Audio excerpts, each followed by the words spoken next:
Assalamualaikum warahmatullahi wabarakatuh dan selamat malam bagi teman-teman sekalian dimanapun berada. Semoga kita semua senantiasa dalam keadaan sehat walafiat. Saya ucapkan selamat bergabung kembali di YouTube channel ASN Malabi 383. Nah, pada malam hari ini kita akan membahas terkait aku Smart ASN, instansi dan bidang tugasku. Nah, sebelumnya saya perkenalkan diri, saya Ramla, salah satu peserta pelatihan dasar CPNS Universitas Sulawesi Barat, kelompok ketiga, gelombang 3, angkatan 8, golongan 3, bersama Bapak Haji Nur Alam Tahir, MPD, selaku Widya Suara BPSDM Sulawesi Barat. Nah, terkait Smart ASN, di lingkungan saat ini, seorang ASN dituntut untuk mampu mengikuti perkembangan zaman yang sangat dinamis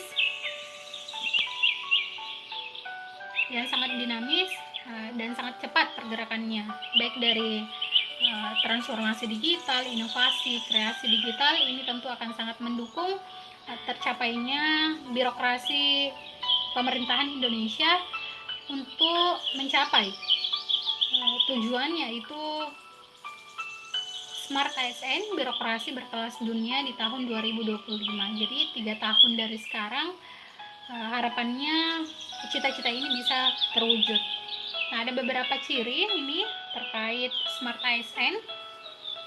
Yang pertama adalah bermedia digital dengan penuh tanggung jawab tentunya, cakap menggunakan media digital, kemudian budaya menggunakan digital, riset inovasi digital, aktivitas digital, aman menggunakan media digital, serta etis menggunakan media digital.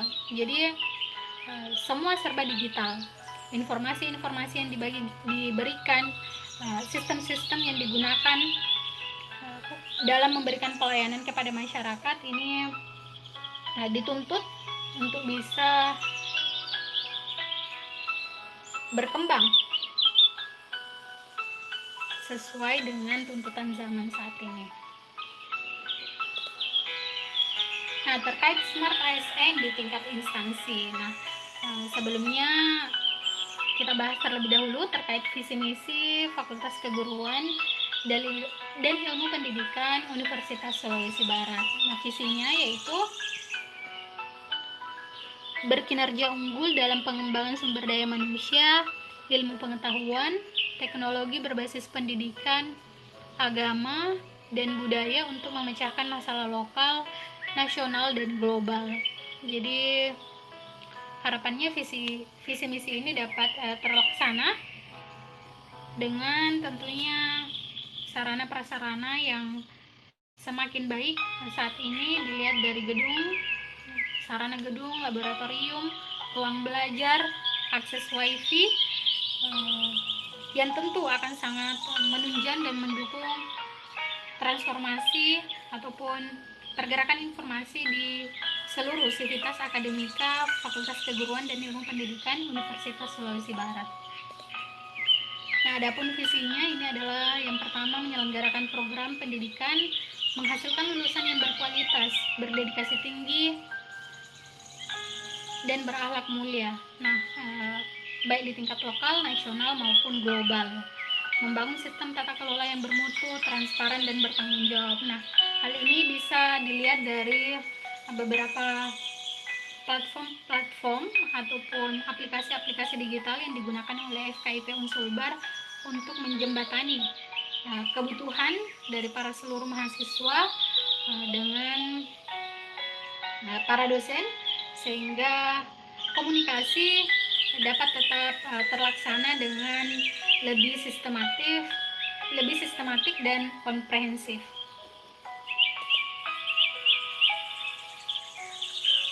Nah, salah satunya ini adalah media jurnal. Nah, seperti kita ketahui bahwa jurnal ilmiah ini penting sebagai media untuk berbagi pengetahuan, baik itu penelitian maupun pengabdian masyarakat yang tentunya dibutuhkan bagi seorang dosen ataupun mahasiswa ataupun peneliti dari luar untuk mempublikasikan hasil penelitiannya, berbagi kepada halayak atau masyarakat yang relevan dengan penelitian yang dimiliki. Ini ada beberapa, ada pedagogik, jurnal fisika, pada jurnal matematika, bioma, khususnya pada jurnal biologi dan pembelajarannya, serta masih ada banyak sekali jurnal di Unsulbar. Namun untuk khususnya di FKIP ini ada 3. Ada lagi satu, yaitu pendidikan bahasa Inggris dan PGSD atau pendidikan guru sekolah dasar. Nah, selain elektronik jurnal untuk berbagi pengetahuan, disediakan juga e-learning. Nah, e-learning ini digunakan sebagai platform untuk melaksanakan proses belajar mengajar bagi dosen dengan mahasiswa dengan lebih mudah dan fleksibel, dan tentunya akan sangat mendukung proses digitalisasi pencapaian Smart ASN, birokrasi berkelas dunia di tahun 2025. Nah, selain e-learning ini ada siakat juga, ini untuk mengatur akademik ya, sistem akademik di tingkat fakultas, khususnya di FKIP Unsulbar. Nah, selain jurnal, kemudian e-learning, kemudian siakat, nah berikutnya adalah Sijuri. Nah, Sijuri ini merupakan platform atau aplikasi yang dibuat khususnya di FKIP untuk mewadahi mahasiswa-mahasiswa di tingkat akhir dalam pengajuan skripsi, sistem informasi pengajuan skripsi FKIP Unsulbar. Nah, Sijuri untuk mahasiswa, kemudian ada juga Sistem Informasi Sumber Daya Terintegrasi Universitas Sulawesi Barat. Nah, ini diwadahi untuk bagi para dosen dalam melaporkan aktivitas tridharma perguruan tinggi, baik pendidikan, pengajaran, penelitian, dan pengabdian kepada masyarakat. Nah, tadi terkait Smart ASN di tingkat instansi. Jadi sudah banyak sekali platform-platform digital yang dioptimalkan dan diharapkan mampu memberikan kemudahan dalam memberikan pelayanan kepada mahasiswa dan tentunya kepada seluruh sivitas akademika yang menggunakan platform digital tersebut. Nah, berikutnya ini adalah aku Smart ASN di bidang tugasku. Nah, salah satu upaya yang dilakukan adalah dengan aktif mengirimkan tulisan terkait bidang keilmuan, khususnya biologi, di media massa, baik digital maupun offline. Nah, ini terkait pengembangan pangan lokal darurat di Pulau Sulawesi Barat. Ini tentu diharapkan mampu memberikan tambahan pengetahuan bagi para pembaca terkait pangan lokal darurat di Sulawesi Barat. Nah, selain aktif mengirimkan tulisan-tulisan terkait di bidang keilmuan, juga aktif melakukan penelitian kemudian dipublikasi di jurnal-jurnal elektronik berbasis online yang bisa diakses kapan dan dimanapun, sehingga transfer informasi di antara peneliti ataupun penulis dengan para pembaca ya, yang memiliki ketertarikan dengan disiplin keilmuan yang relevan, tentunya ini akan sangat memudahkan. Alhamdulillah, di sini sudah ada beberapa publikasi serta beberapa kegiatan terkait disiplin keilmuan biologi. Nah, selain tadi aktif melakukan penelitian, kemudian mempublikasi di media-media elektronik, ini juga aktif berbagi pengalaman melalui seminar online maupun offline, yang mana tentunya ini akan sangat membantu bagi kawan-kawan berbagi pengalaman setelah mendapatkan atau setelah melewati jenjang kuliah. Jadi ada banyak sekali sebenarnya aktivitas ataupun kegiatan-kegiatan bermedia digital bagi seorang Smart ASN guna untuk mendukung tercapainya birokrasi berkelas dunia di tahun 2025. Nah, ini berdasarkan arahan Presiden pada poin pengembangan sumber daya manusia dan persiapan kebutuhan sumber daya manusia atau SDM talenta digital.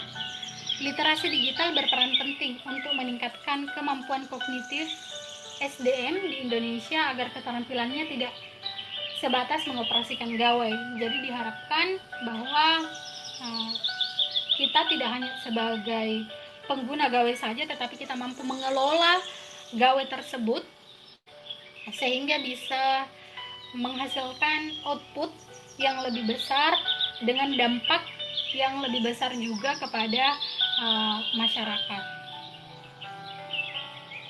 Nah, kerangka kerja literasi digital ini terdiri dari beberapa poin yang tadi di awal disampaikan, ada digital skill, digital safety, digital culture, dan digital ethics. Nah, literasi digital sering kita anggap sebagai kecakapan menggunakan internet dan media digital. Namun begitu, acap kali ada pandangan bahwa kecakapan penguasaan teknologi adalah kecakapan yang paling utama. Padahal, literasi digital adalah sebuah konsep dan praktik yang bukan sekedar menitikberatkan pada kecakapan untuk menguasai teknologi. Lebih dari itu, literasi digital juga banyak menekankan pada kecakapan pengguna media digital dalam melakukan proses mediasi media digital yang dilakukan secara produktif.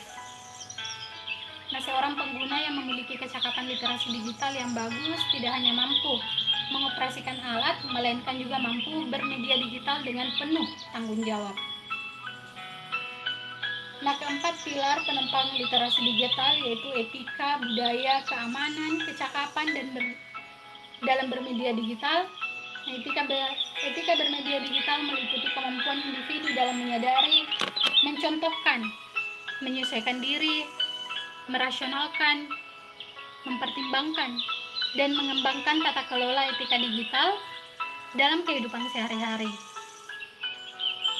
Nah, budaya bermedia digital meliputi kemampuan individu dalam membaca, menguraikan, membiasakan, memeriksa, dan membangun wawasan kebangsaan, nilai Pancasila, dan Bhinneka Tunggal Ika dalam kehidupan sehari-hari. Nah, berikutnya keamanan bermedia digital meliputi kemampuan individu dalam mengenali, mempolakan, menerapkan, menganalisis, menimbang, dan meningkatkan kesadaran keamanan digital dalam kehidupan sehari-hari. Nah, sementara itu, kecakapan bermedia digital meliputi kemampuan individu dalam mengetahui, memahami, dan menggunakan perangkat keras dan piranti lunak, teknologi informasi komunikasi, serta sistem informasi digital dalam kehidupan sehari-hari. Nah, itu tadi terkait bahasan Aku Smart ASN di instansi dan bidang tugasku. Semoga bermanfaat dan saya ucapkan permohonan maaf jika ada salah kata ataupun ucapan yang kurang berkenan di hati teman-teman sekalian. Saya tutup. Wabillahi taufiq wal hidayah. Wassalamualaikum warahmatullahi wabarakatuh. Sampai ketemu di video berikutnya. Bangga melayani bangsa.